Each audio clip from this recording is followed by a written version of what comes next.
Hello, beautiful souls. And I am so excited to bring you this week. Okay, I said it was going to get juicy, and I said you were introduced to this a few years ago. Think 50 Shades. That's right. We're talking about BDSM today. And you guys are going to learn all about what that means, all the safeties and precautions around it, the conversations that need to ensue before you even begin, and all the fun things that go along with it. So without further ado, I bring you Gaia Morrissette back on because she is an expert in this field. And I think you're going to really love this conversation. Enjoy, peeps.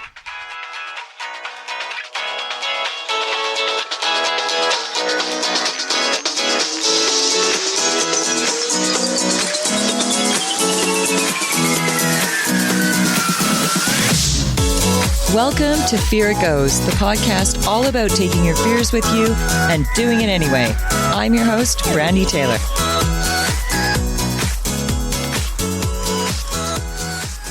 Gaia, I am so happy to have you back on the podcast. I love conversations with you, which, yes, we have long conversations because they're fascinating. And it's hard not to have them. Yes, but I'm constantly hanging up on you. I'm like, listen, I gotta go. Yeah, they are. They're fascinating. I love this woman. Just want you to know that. So today we are talking about BDSM, what that means, a whole bunch of misunderstandings around it, and some language so that everybody is clear on what it is, what it offers, and how you can have fun. Woohoo! Hell yeah! Hell yeah! All right, so Empress Gaia is in the house. So, if you listen to our last one, it was, kind of high priestess healer that was in the house. Empress Gaia is none of those things. No, she's naughty. So if you're like, wow, this is a very different take on Gaia. Yes, it will be. All right. Just as a FYI for all those who are viewing and listening. Let's start with the definition of BDSM. I think we should start with the definition and maybe some terminology around it so that everyone's clear on what we're talking about and everyone has the same language. Okay. BDSM stands for a whole bunch of stuff.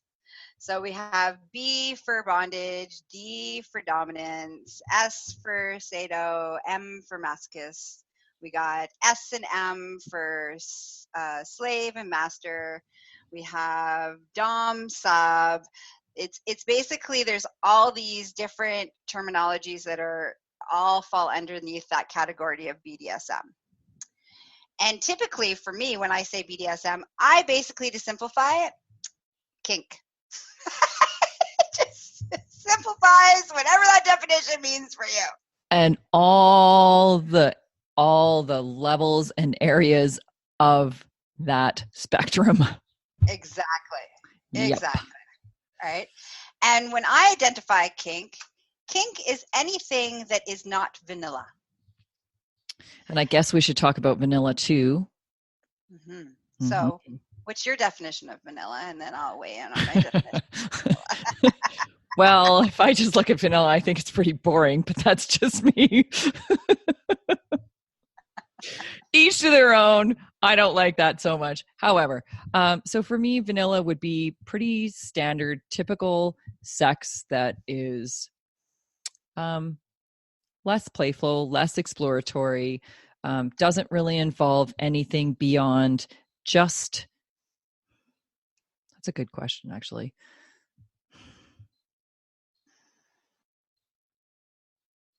I don't know. I think missionary. I think simple positions really when I think of vanilla.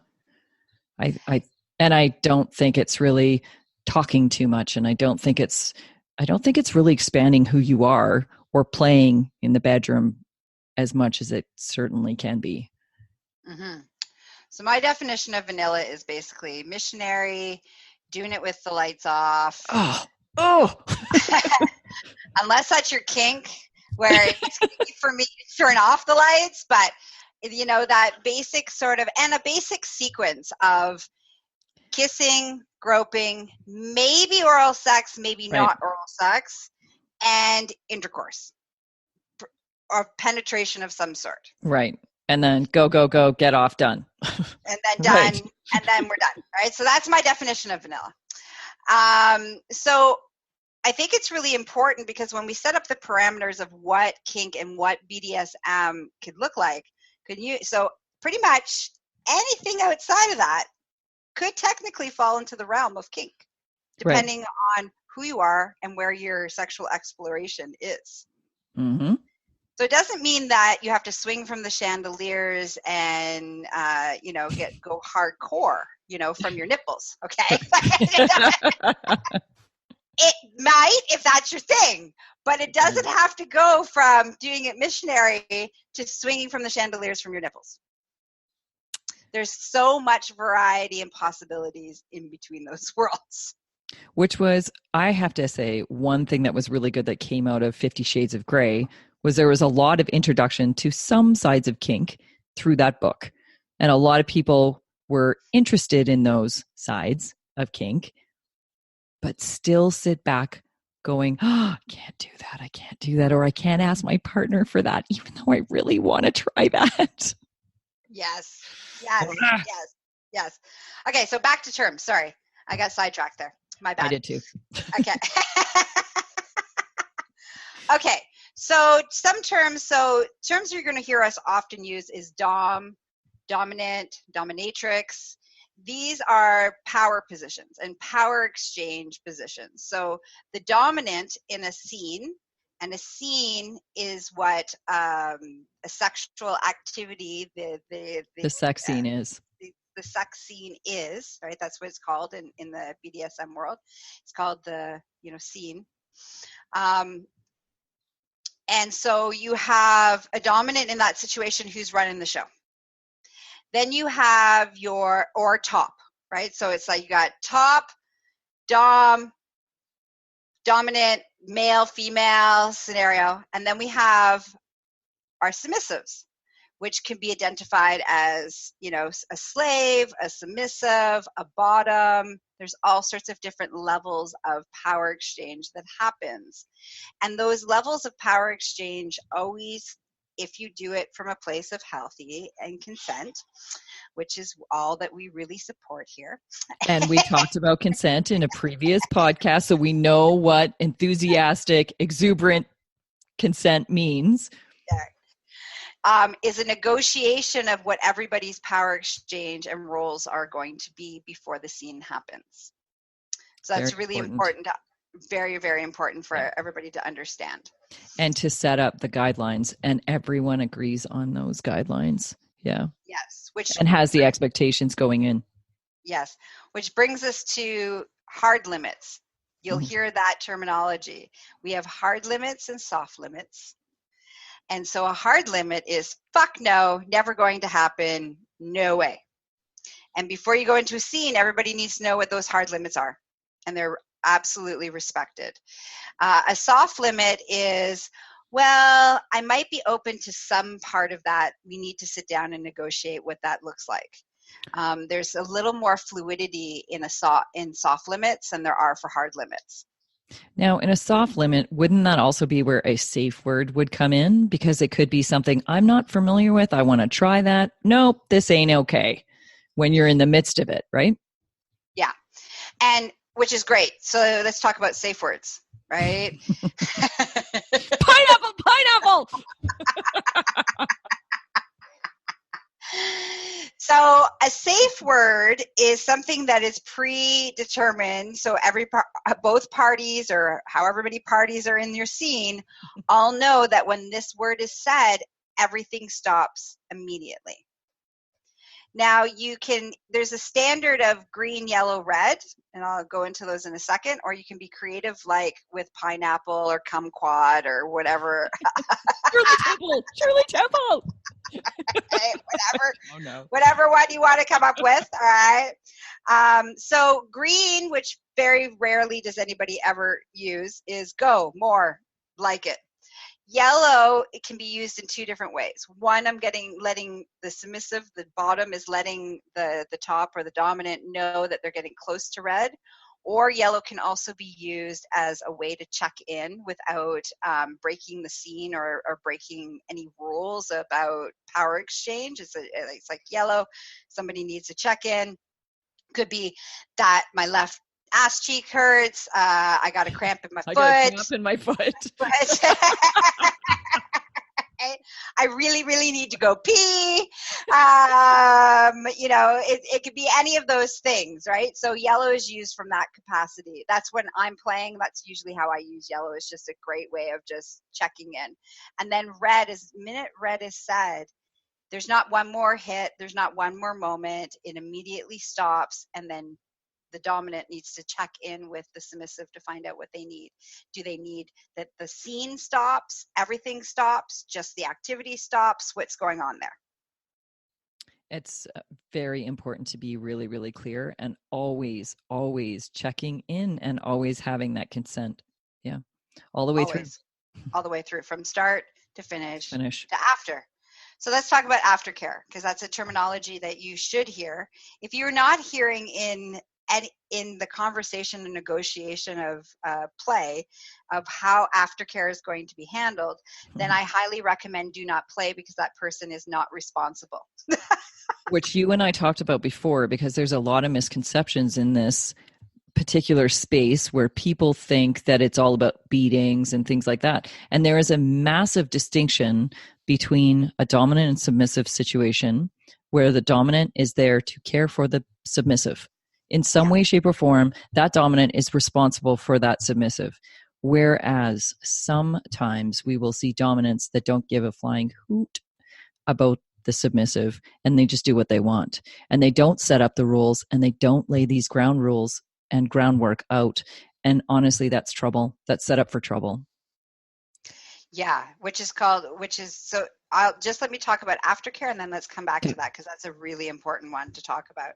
So aftercare is where the dominant is now responsible, they're continuing the responsibility of making sure that the submissive or the bottom is okay, both emotionally, physically, and psychologically. Yep. And that could be as simple as cuddling, could be putting a blanket around them, could get them something to drink, could be just holding space for them, it could be that aftercare, depending on how intense that scene was, could be the responsibility of aftercare for a 24-hour period afterwards, after sub-drop happens, which is something that often happens after a play scene where the endorphins are released and you're so high and you go into this place and then you drop, and that can be an hour afterwards, up to 24 hours, where if you feel like this is drastic biochemical. Almost like a crash. It's like a crash that's happening, right? And so it's the responsibility of the dominant to kind of help navigate through those things, which is why we want to negotiate before we play with people, period. We want to do a whole negotiation of what are the expectations, what are our hard limits, what are our soft limits, do anybody have any sexual abuse, any psychological trauma, any mental health issues, all of these things, any physical issues or meds that people are on that might interfere. Like make sure make sure you're completely sober. Do not go into a scene drunk or intoxicated in any sort of way, because you cannot communicate what you need to keep yourself safe. Very, very wise. Very wise information. Mm-hmm. Mm-hmm. So let's talk about safety and who do we choose to play with, right? Because that's, what you were talking about is this whole concept of, as you're listening, for everybody who's listening, they're like, oh, there's all this love. I have a saying, I only spank from love, never from anger. Because it's so fun. And so as the dominant, it's really important to be in check and balance with where you are on an emotional level. And if you are emotionally distraught and angry or frustrated, that's when you should not play with your submissive. You shouldn't engage. No. You shouldn't engage at all, because then it's easy to cross the line from being consent and happy and healthy and everybody's getting fun and everybody's getting off, to becoming abusive. Right. Called abuse is what it is, right? And that's where we see some serious distinctions inside this space, is the abuse in comparison to the fun play that it can be. And that's why I think a lot of people have a really messed up view of what BDSM actually can be. Because it can be an incredible space for growth, for healing, for expanding, for testing your own, for surrendering, for testing your own boundaries, for so many things. And it can be an incredible healing space for many, many people. Oh, profoundly healing. But it can also be extremely destructive when it's set up wrong. Yeah. And you need to be aware of that. And I think that's, you know, if anybody who's listening has been thinking about wanting to explore some of their desires and their kinks and these exploration, that's what to make sure that this is a safe, sacred, defined, fun, epic experience, you need to set up all of the things that we're talking about. First. Right? So which means that there's a lot of conversations that need to happen. And you need to know who the person is and not be in the roles. So like, for example, often when I've had submissives want to meet me, right, as a, you know, being the dom, and they want, because they're so horny and they're like in that space and they're just like, I just want you to take charge. And I'm like, no. Until we have the rules of engagement, the hard limits, what is it you're wanting, for us to have that negotiation. And I like to have a contract, actually. I usually, before I play, I usually create contracts with my play partners to make sure that we're all on the same page. We have our expectations, what everything needs to happen, who's supposed to do what and how, who's responsible for what and how. And then after that could be 2 or 3 meetings before anybody gets to get naked. Okay. And then we have also the scenario where this is a couple. This is a couple new to this. They aren't really familiar. So these discussions are vital for a fun, healthy environment of play in those scenes. And it doesn't matter if it's a new partner or a long-standing partner, these conversations have to happen. Yes, and I highly recommend going through having a hard limits list and going through those hard limits lists together, do them separately, then bring them to the table and have conversations, because that's a great way in which those conversations will happen of like, well, what do you like about that? Or how do I feel about that? And yeah, I might be okay with that, or no, I'm not okay with that. That's where that negotiation starts to happen in a safe environment, but you have you have a framework in which you can actually go through the checklist. And we remember that this is very important to always be non-judgmental with your partner. There are going to be things that your partner may want that you don't, period. Yes. Or vice versa. Yes. Period. And coming into the space, you're not here to judge those desires and those fantasies, and they are not here to judge yours. So whether yours are really out there or theirs are really out there, it doesn't matter. You guys can discuss whether or not it's something you want to do together. And what degree, if any, and what degree? Because there's a lot of room for negotiation. This is what I always teach couples, is that, you know, if one person, here's my perfect example. One person's true kink and desire is to be spanked with a rubber chicken while wearing a tutu. Okay? All right. So, anybody who's listening, does the rubber chicken squeak? Oh yeah, it speaks, right? So now, when you're negotiating that scene, right? It doesn't have to be the whole, all or nothing, right? There's different pieces of that fantasy for in that scenario. One could be just being spanked. Two could be this particular being spanked with the rubber chicken. Three, the third component is the tutu. All right. Right. So you can actually say, if your partner comes to you with something like that, you can break it down into the different aspects of that kink or that arousal response and negotiate which parts are you okay with. Because a lot of times I've seen it happen where the couple of first like, no, I'm totally not okay with being spanked by a rubber chicken and wearing a tutu. Like, no, hard limits, no. But they said yes to everything. But they said yes to everything. Or no to everything, right? Yeah. And the key is to say, well, I'm okay with spanking with a rubber chicken. I'm not okay with the tutu, but I'll do the rubber chicken. Let's test that out and have some fun with that, right?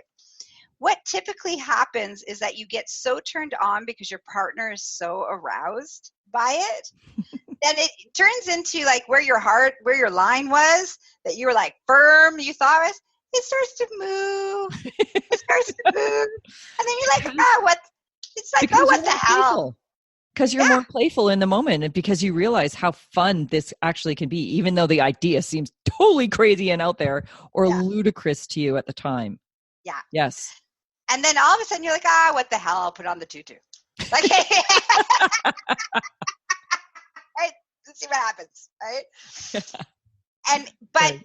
But I think that, what you were talking about so important was that non-judgmental space, really. And two things I've found have been really powerful to prevent that judgmental space from happening is how you negotiate the conversations is key. And when you negotiate the conversation. So setting up the parameters of like, hey, I want to have a conversation about stuff that's kind of sensitive. So I really need you to show up not judgmental. Like actually say it, what you need. Right? So the partner isn't going to react from that reactive place, but they're like, okay, this is important. Okay, I'm putting on my game face. I'm going to hold that space. Right. It's important, and it's important to you. And I care about you, so I'm going to be more open to what you have to say. Mm-hmm. Right. I actually had an old partner who has some very interesting fantasies that I don't agree with, but all at the same time, they're his, and I can't condone him for having these fantasies, and it doesn't matter whether or not I agree with them. They're his. So I just held the space, accepted it for what it was. We didn't do anything like that, and that's all that really matters, is you just hold that space and you're just accepting of this is just stuff that goes through their heads that they like or that turns them on or whatever. And that's okay. That's okay. It's okay. And I think that's really important. And it's a good practice to do in all aspects of your relationship, not just around. Honestly, all aspects of life, period. Being judgmental is not really helpful to anybody. No, it doesn't serve anybody. Okay, so where else do we want to go? Okay, so we've talked about the parameters around kink and how important it is to set up the rules and the rules of engagement before you even start. Have these conversations, be very clear, know your exit strategy, know your hard stops, and if this isn't flying, what to do in those moments. We also need to know what to do after some of this play, because you're right. The endorphin rush you get from certain levels of play is quite intense. Yes. It can be. And I've heard some very interesting stories on more of the extreme sides of play where like the endorphin high is so crazy you can't speak. And when you're in that, you really need to be surrounded by someone or some people, not left alone, because the crash is hard. Mm-hmm. And so what you're talking about, the technical term is called subspace. Cool. And so subspace, got it. I'm cataloging that. Yeah. Where you go into a trance state, fundamentally, is what happens. And you go into the quiet and the stillness and the void. Of you. Yes. Yeah. Or you become one with everything. With everything. Mm-hmm. right? It's very transcendent. As somebody who both teaches Tantra and BDSM, subspace is the same as a tantric meditative enlightened space. They're the Yes. same thing. How you get there is different, but Different. they're the exact same thing.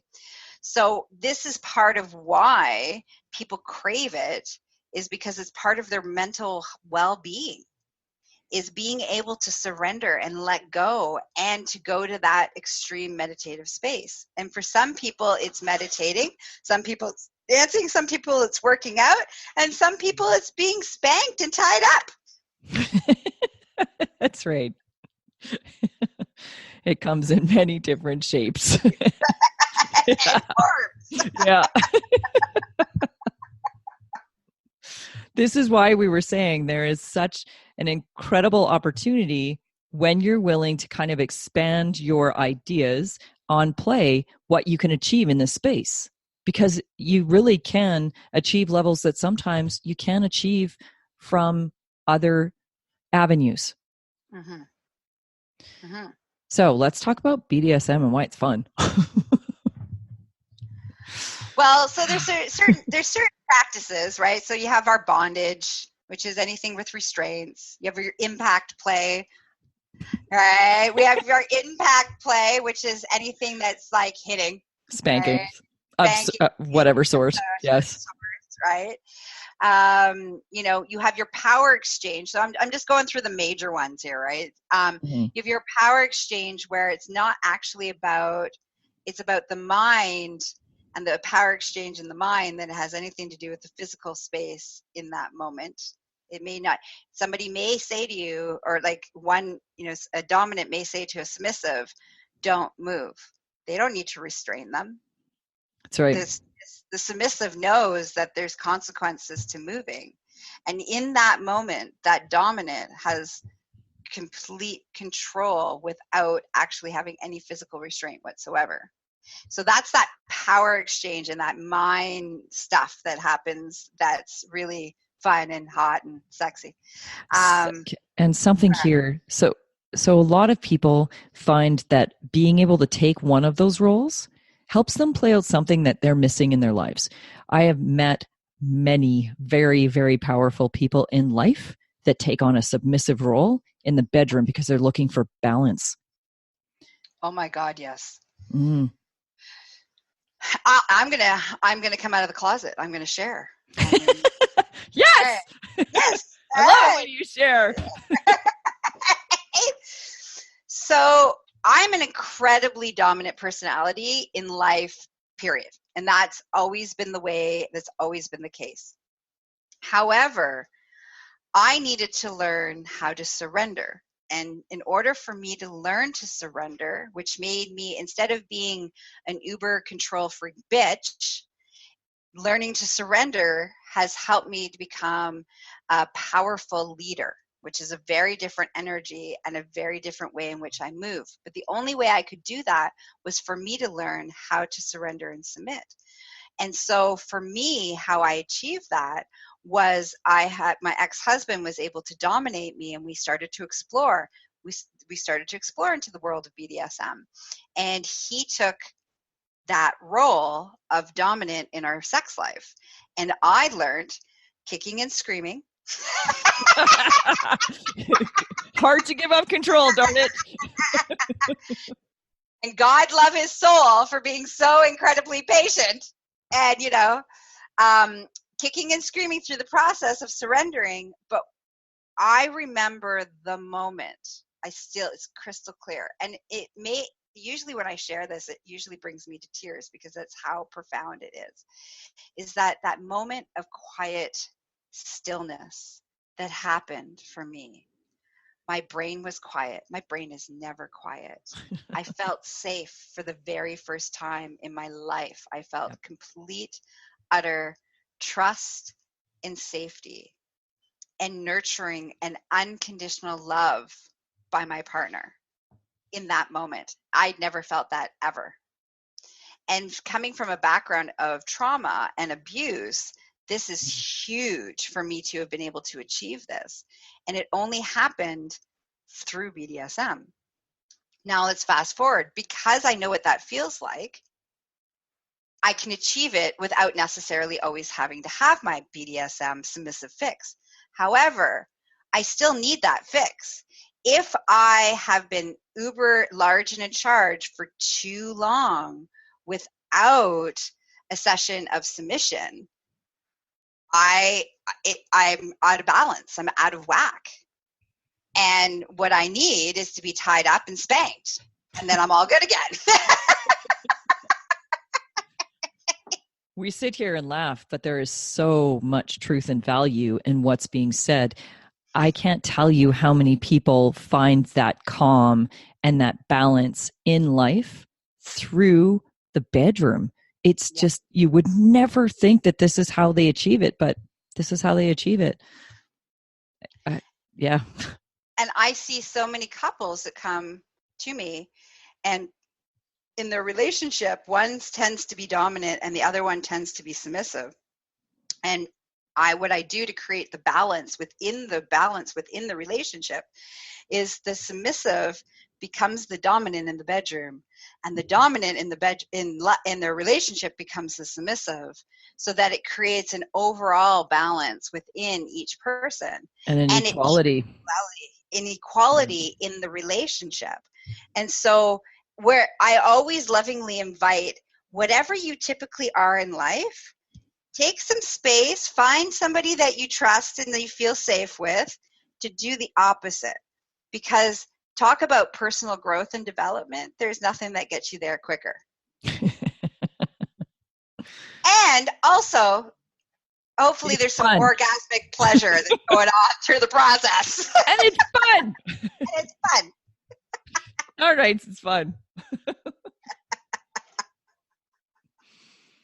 I will say there is something to be said about surrendering to frustration too. Something I've learned recently and struggled in the beginning because it's a control thing, right? I didn't want to give up control, and that was really difficult for me. But once I did, I surrendered. Wow. And you're right. It is like this ultimate loving, unbelievable moment that you share with somebody because of the experience that may have seemed so torturous in the beginning. Yeah. I would say that there's deeper levels of commitment and intimacy that happens in a BDSM play that I've not seen happen anywhere else. And I say this not because because I'm kinky and I like to swing from the chandeliers, but I say this because when you can, first of all, negotiate and communicate, all of that scene stuff that we talked about, all right, this is where we open up our vulnerabilities. And in that vulnerability is where intimacy lives. And then there's a massive trust that you're giving and they are giving in that moment. Exactly. Huge. Yeah. Huge. And so it's like you're ripping off all of the masks that we carry with us all day long. And you're just you. Yeah. All of you, the good, the bad, the ugly, the orgasmic, the crying, the screaming, the whatever is happening. The flawed. It doesn't matter. It doesn't matter. This is who you are. And the person meets you exactly where you are and accepts you for where you are. And there's nothing more glorious than that's where that true intimacy lives. Yeah, because you're both giving that to each other. Because they're flawed. They're bringing their not so perfect self to you. And they're not best face to you. Yeah. And you get to experience both sides. You do. It's beautiful. One thing I think is super, super, super important is before you start down the road of BDSM and any kind of kink that you're going to typically want to explore, please seek out somebody that is educated on how to do this properly. Mm-hmm. Because there's a lot of activities in the realm of kink that can kill you if you don't know what you're doing and if you don't know how to do it properly. And so even bondage for that matter. If you tie somebody up in the wrong position, in the wrong way, and you don't have the safety protocols, and you don't have your safety scissors and your quick release, and somebody has a heart attack, like there's all these things that can happen. You're playing with ball gags, you know, breath play. Like there's so many, you know, injuries that can happen, both short-term and long-term injuries, when you don't know what you're doing.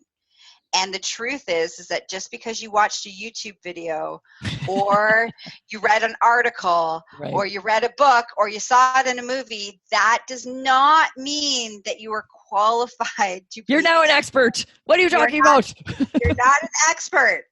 So please reach out to somebody who teaches and knows what they're fucking doing so that you don't injure yourself or your partner. Because there are a lot of ways you can injure people, not just physically. You can also injure them emotionally and mentally. So it's very important to make sure that we really keep this in mind when we go into this space of play. Yes. Yeah. And have the right teachers in place. So speaking of teachers, I was just thinking, if you are first thinking about this space, if you're first curious about BDSM, what would be the first step? Would you read some books so you have some terminology, so you have some background before you go in and speak to somebody? What would be the best route? I would say, depending on what your learning style is.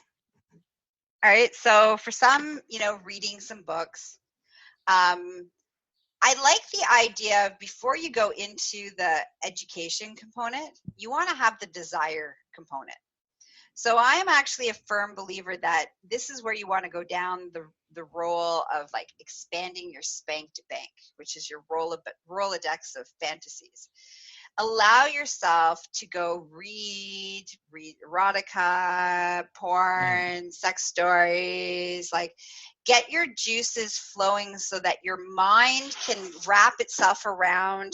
The first step is always letting go of the shame and the guilt that happen when we allow ourselves to have the desires that then the orgasmic response or the sexual response to things. But the shame and guilt is attached to the influences around us and the belief systems we carry, and nothing more than that.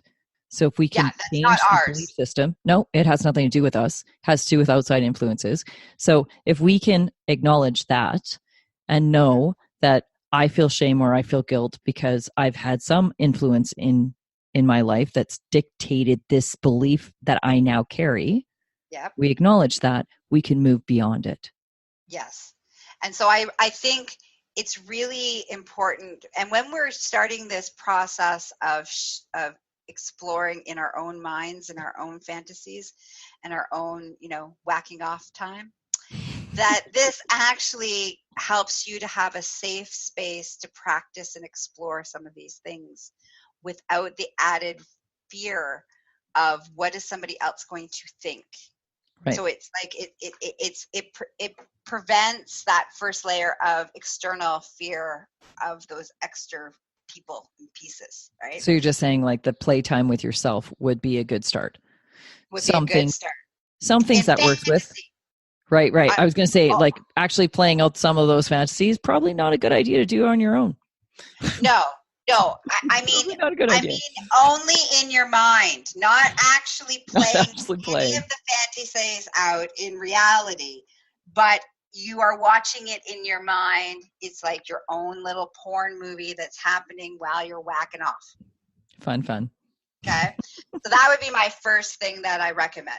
The second thing would be to then start to reach out and start to figure out, who do you resonate with? Like, start to reach out for instructors. So there's different ways. There's online learning, there's in-person learning, there's, you know, getting a mentor in the, you know, the BDSM world. Like there's, you know, hiring somebody who specifically is a coach in that department. Like there's many different ways that you can kind of start that process.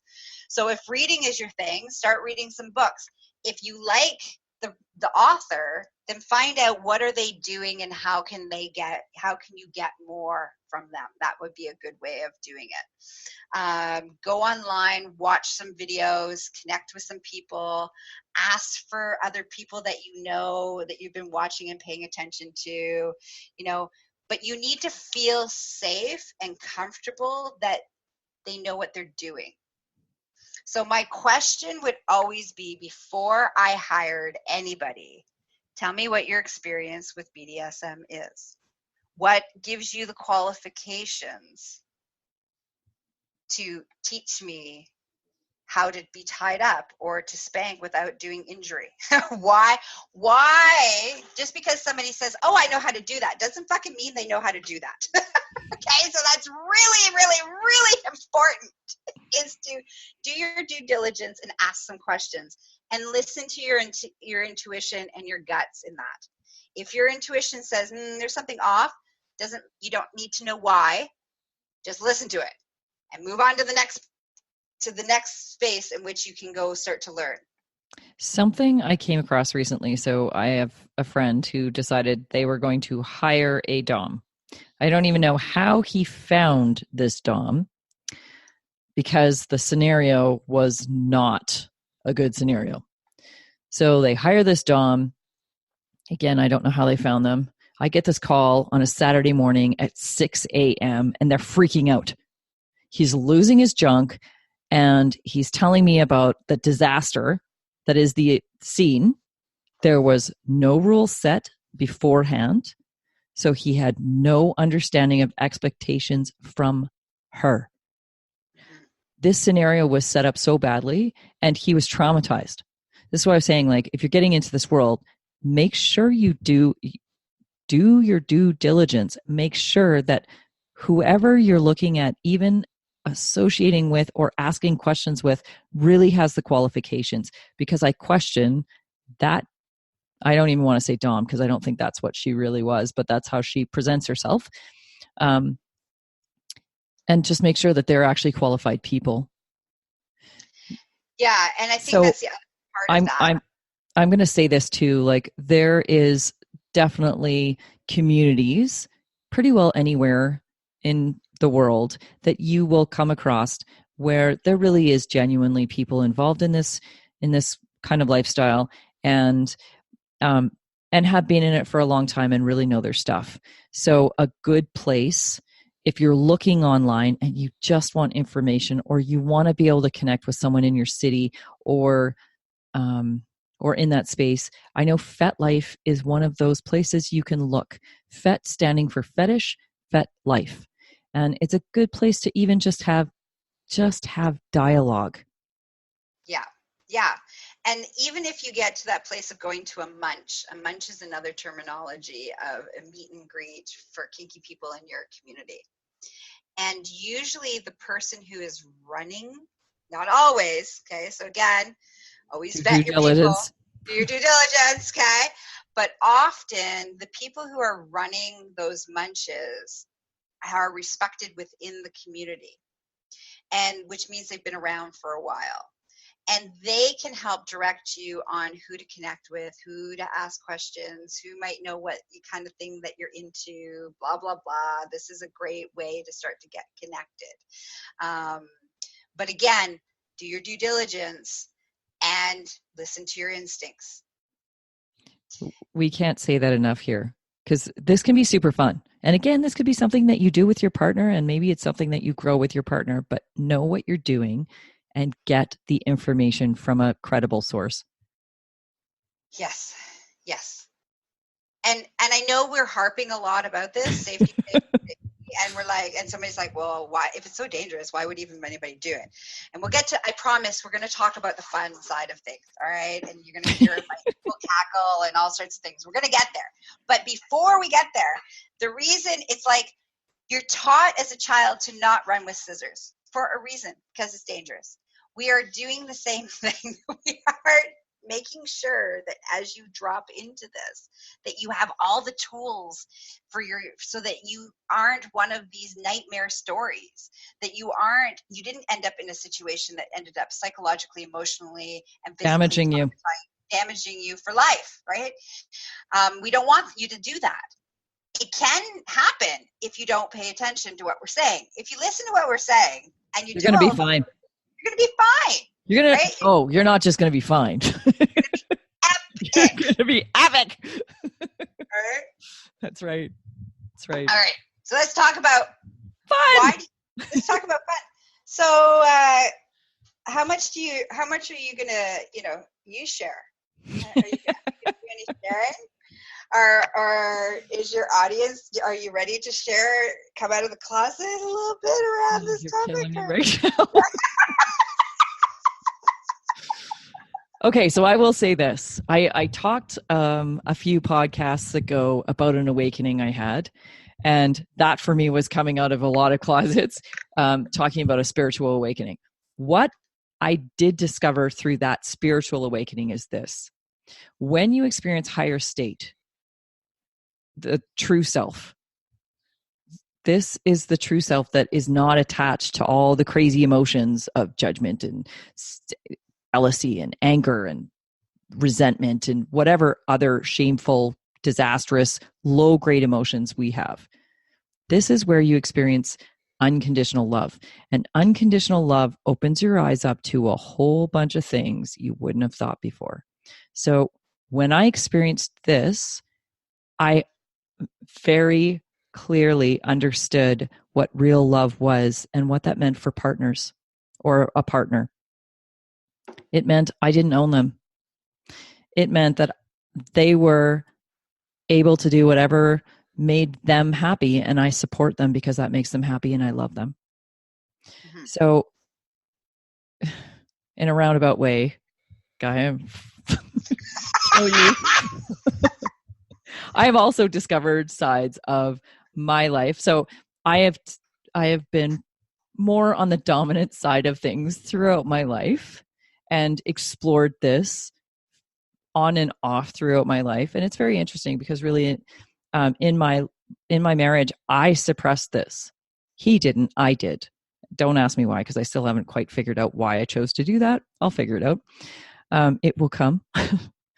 But it's been very interesting kind of reintroducing myself to this side of exploration and openness and how much I love it.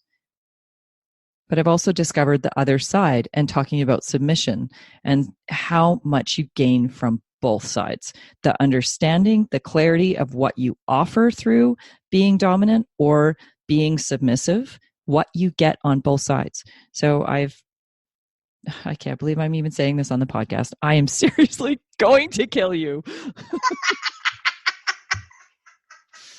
I mean, you want to give me a spanking right now? Yes, actually, I would like to tie you up and spank you hard, actually, because I love you. And I know how to do it well. Darn it. Yes. So BDSM has become, was kind of a part of my world in my 20s and then stopped and then has become a part of my life again. And honestly, it is one of the most joyful areas of life when it comes to the physical side of play. I find it's very joyful. Yeah. Congratulations. Woo! Yeah. Good times. And it's out. I wasn't planning on sharing this. But here we go. Yeah, so I am typically a dom, a female dom, and I'm a baby dom in comparison to Gaia. Holy cow. Her knowledge is vast in comparison to mine, but I am growing. I am growing, and it's been very fun. It's been awesome. Very fun. Awesome. So I want to share, I'll come out too. I'll share some stuff. So I want to share the very first time how challenging it was for me to embrace my dominant side in a sexual capacity. And so when the very first time I ever spanked someone. Oh, so fun. I know. However, it freaked me the fuck out. I freaked out. Like, I was not cool and collected. There was a woman, she's like, I had a flogger in my hand. She's like, hit me. I'm like, I like barely touched her. She's like, harder. I'm like, I can't. I just can't. So like I was like, hit me! I hit her harder. She's like, no, harder. Like, I can't. So I'm like, fine. So I hit her harder. The surge of arousal and power that went from my feet up through my whole entire body was so empowering and intoxicating that I freaked out. I threw the flogger out of my hand, and I didn't look at that for about 7 to 10 years after that moment, because it was deeply who I am on this deep soul level that I did not believe was going to be okay. I was afraid that I would turn into a predator, that I would turn into an abuser. But you're tapping into some of your power, and our power often scares us. Yeah. On so many levels, whether it's sexual power or whether it's physical power or whether it's a mental power, it often scares us. And this is one of the most incredible gifts you can give yourself, is learning how to embrace that power and use it well. And use it well with conscious responsibility. Yeah, and respect for yourself and others. You know, the rule that I live by is I do no harm with malicious intent Ever. to myself or others. Yeah. Period. And so during that journey, I then woke up, right? I started to, once I was like, okay, I'm going to revisit this now. I actually went over that 10 years, I went into the journey of exploring my submission. That was when I really dived into exploring that submissive side. It was almost like if I could understand the submissive side of it, then I could be responsible with the power of being a dominant. I couldn't until for me, this is only a sharing about my journey with that.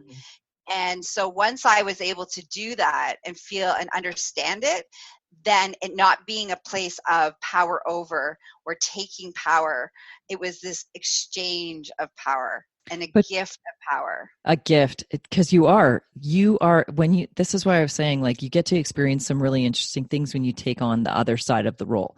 So taking on the submissive side, you get to experience the gift that you give as a dominant to your submissive, regardless of what sometimes that gift may be. It may look weird to me. Like, some people just like being peed on. Some people really like being talked dirty to or down to or degraded. Yeah, that can be a really big turn on to them. It can be a really big release to them. It could reassociate a bad negative experience from childhood and make it something empowered and powerful for them now. So why wouldn't you want to gift that? Yeah, it's incredible. It's incredible. And so that's why going on that journey is so important. I didn't truly, I'll be honest, I didn't truly 100% fully embrace all of my sadist tendencies that are delicious and delightful. We should say, what is sadist?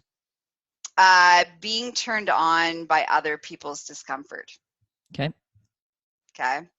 So that can be in any capacity, whether that be physical discomfort, emotional discomfort, psychological discomfort. Which is part of why I love my job, because my job is always making people uncomfortable. And so on some level, I'm always getting turned on by what I do, because part of me, this is the sadist, and that's okay. So it's taken me a long time, though, to truly own that 100% without apology, without guilt, without fear, without shame about any of those things, to just own it. Like, that's it. But don't you see, okay, because as we're sitting here talking about making people uncomfortable in all these crazy ways, and you're like, oh my God, that would be horrible. Not really, because do you see the gift in what they're getting? The gift is expansion. The gift is growth. The gift is plentiful. It is. It's going outside. It's going outside of their comfort zone. right? Mm-hmm. And so it's a win-win. I get turned on by pushing everybody's buttons, and they get personal development and growth and become a better human being. It's like a win-win situation. I love it. Same page, sister. Same page. Oh, so fun.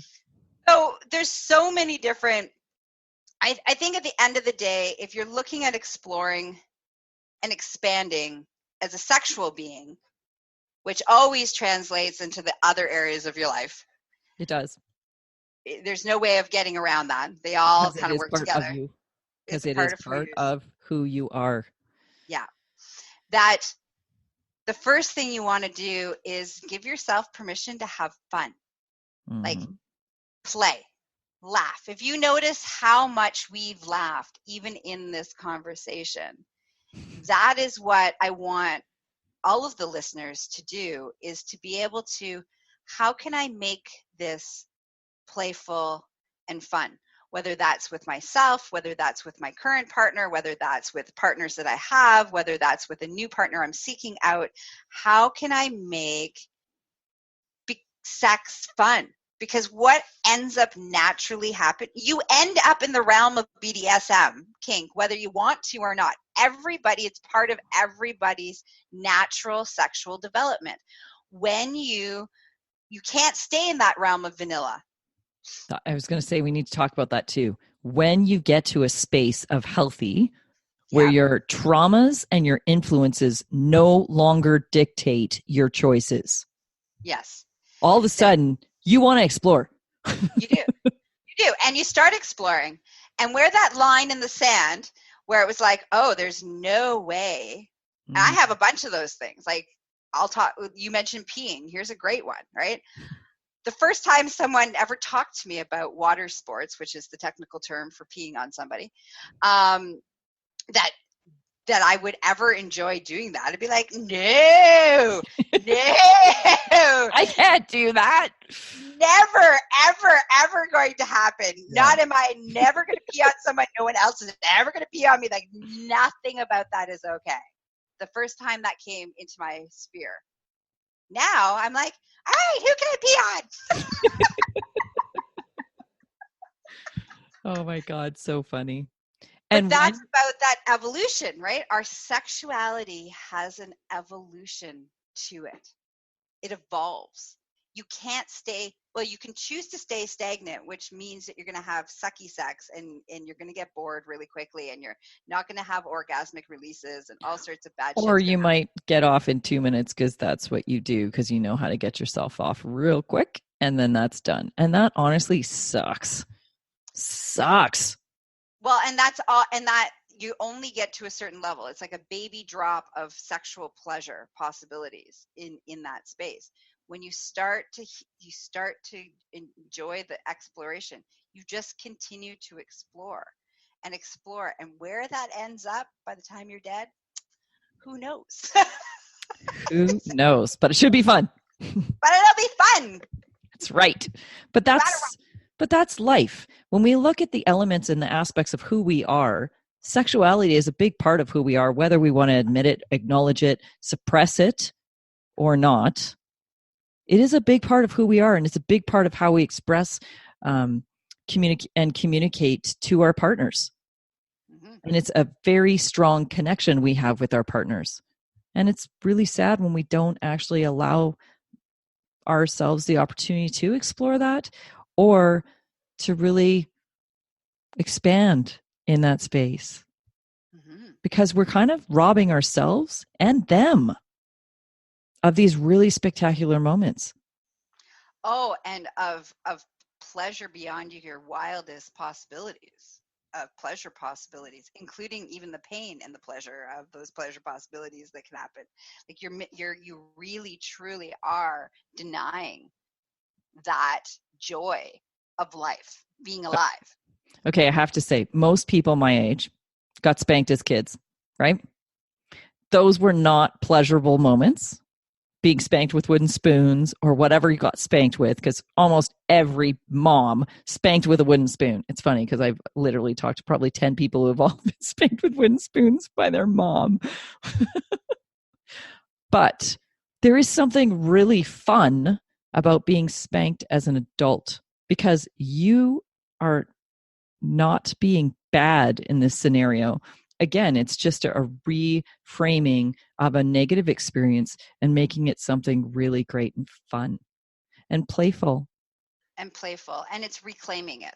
That's Yep. fundamentally what it is. It's a reclaiming of that space, a word, an activity, an experience, and reclaiming it and creating an orgasmic response to it, a sexual arousal response to it, which then reframes the whole narrative in your brain.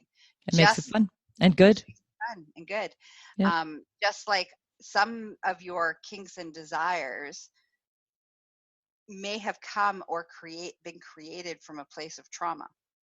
A lot of them are. Yes. Right. A lot of them are. And so you have two choices. You can reclaim that and consciously reclaim them, or you can reenact and reinforce them. And I think that that's one of the really important things, that when you have trauma and you're going into the realm of BDSM, you learn how to do that differently so that you aren't re-victimizing yourself over and over and over again. Right. So I use this terminology all the time: empower the disempowerment, when it comes to any trauma or any significant experience in your life that had an impact, because it's so crucial for us to take our power back out of something that we felt powerless in. Mm-hmm. And there's so many ways we can do it.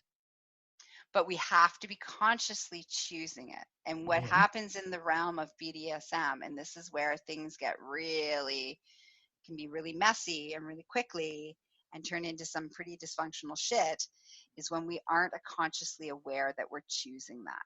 It's right. Like we're trying to have a different outcome, but we're doing it the same way without going into it on a conscious level.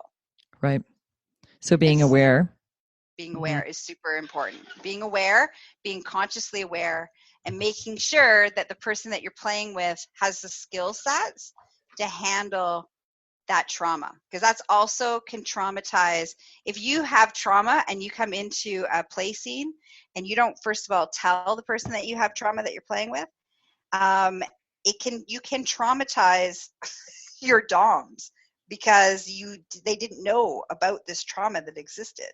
And right. They can't support you in reclaiming it, because now you've actually you've been triggered, and you're now reliving the trauma, and you've now put them in the role of perpetrator.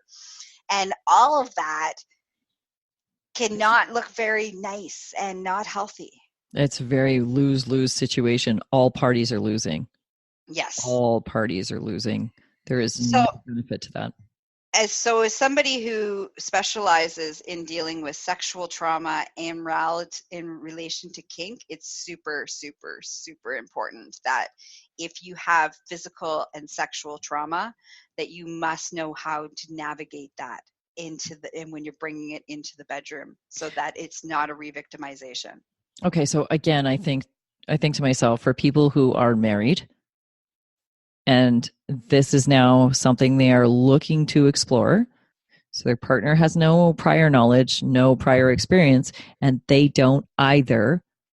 How do they seek out guidance to break through that trauma so that all parties are good? Then I suggest that they reach out to a professional that does trauma stuff, whether that's me, you, somebody that works really in the realm of trauma. Dealing with trauma, because there's things that happen and there's neural pathways that are created when trauma happens, right? And those are very different than other neural pathways that are created in childhood. And so in order to unravel that and to reprogram it and all that kind of stuff, you really do need to have somebody who's an expert that you can reach out as a couple to help you navigate that. It's doable. It's incredibly doable, But you do need, in order for it to not destroy your marriage or your relationship, you want to have the support, professional support in that department. Totally agree. Totally agree. Trauma is one of those things. I see people walking around all the time living in their trauma, but not understanding they're living in their trauma. And trauma also carries a resonance with it, not just the neural pathway, which the neural pathway is something that needs to be broken, not relived. So that should be very clear. Traumas are never meant to be relived. You don't have to walk through it again and again to resolve it, ever. That's not how we deal with a trauma. There's also the emotional resonance that sits in your body. So unlike the neural pathway, there's other parts to it that also need to be released. Traumas are very interesting how they function in the body. Oh, huge. Yeah. So you need to clear that stuff out on the body, the mind, the spirit, the energy, all of it that has been created from that traumatic space, and how the decisions you make, everything's coming from those places. So if you're going to dive into this exploration in your partnership, which I lovingly invite you to do, absolutely, but make sure you get some support. That's basically at the end of the day. Just make sure you have a part of your support team is that somebody who can help navigate when those things come up. How do we move through them? How's your partner support it? What needs to happen in that scene when that, when somebody's triggered, like all of those kind of things, so that we don't reinforce, relive, and re-victimize. Right. And honestly, being able to reestablish something very positive to a sexual trauma, incredibly powerful for that person moving forward. What an incredible gift. Yeah. This is why I find BDSM so awesome. Well, it is, because it allows you to drop in to do all of the imprinting that needs to happen in a very short order of business. Yeah. So it does. And it's so fun. And it's fun when you do it with love and respect and consent, safe, sane, and consensual. Yeah. It's a trusting environment, right? Trust is key. And we build trust through vulnerability and communication, period. Yeah. Without that, you have none. And establishing rules. Yes. And sticking to those. Yeah. Beautiful. All right. All right. So, is there anything that we did not cover in this? Well, I think there's lots of things we didn't cover, but I think for an overview. And an opening to this world. And to an opening of this world, I lovingly invite you to, go explore. For anybody who's like, I'd like to have I would like a guide on this adventure. I have a guided BDSM 101 online course starting in November. How fun is that? How fun is that? I know. So if you're like newbies and you're like, okay, where do I go and what do I do? Blah, blah, blah. Sign up for my class. And every week, it's like 7 weeks, we'll go through all the things that you need to know and how to navigate that and how to negotiate that. And what are all the tools and the toys and the implements and the outfits and the roles that you get to play. How fun is that? Starts November 5th. It's Tuesdays at 7 p.m. Eastern Standard Time. So November 5th to December 17th.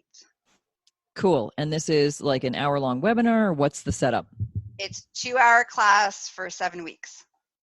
Excellent. So you're going to come hang out with me for 7 weeks. I might just come hang out just because it'd be fun. I promise I won't be that student in the class going, but.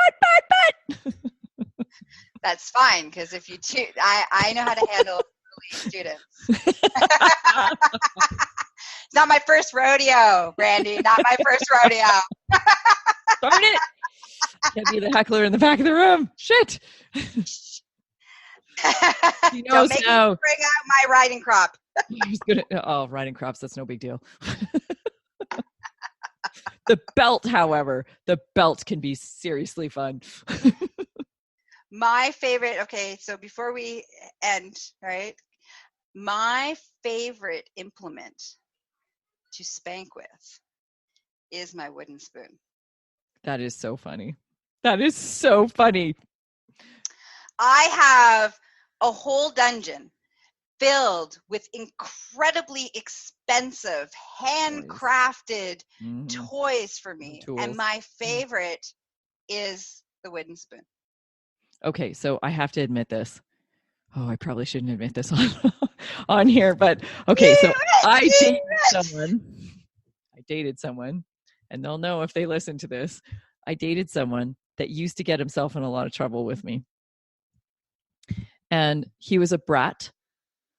And speaking of which, actually, if you want to know some of your kinks and you want to know some of the things you're interested in, take something called the BDSM test.org. So if you go to BDSMtest.org, it's a great test to do the full length test or the longer version. I think it takes about 7 minutes maybe.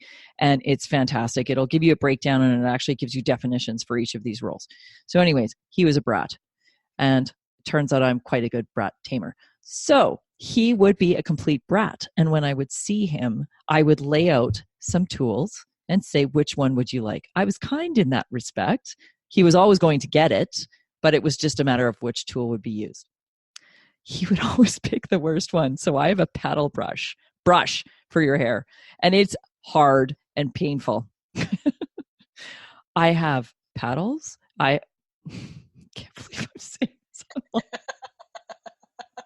this. Crops and other tools, and he always picked the brush, and the brush hurts the most.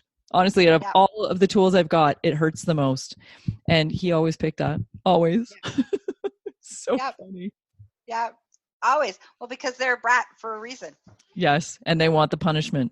And there's something to be said about being punished for your brattiness, because again, it's reassociating something that was very potentially destructive, negative, bad experiences when we were kids and turning it into something really playful, fun, and enjoyable.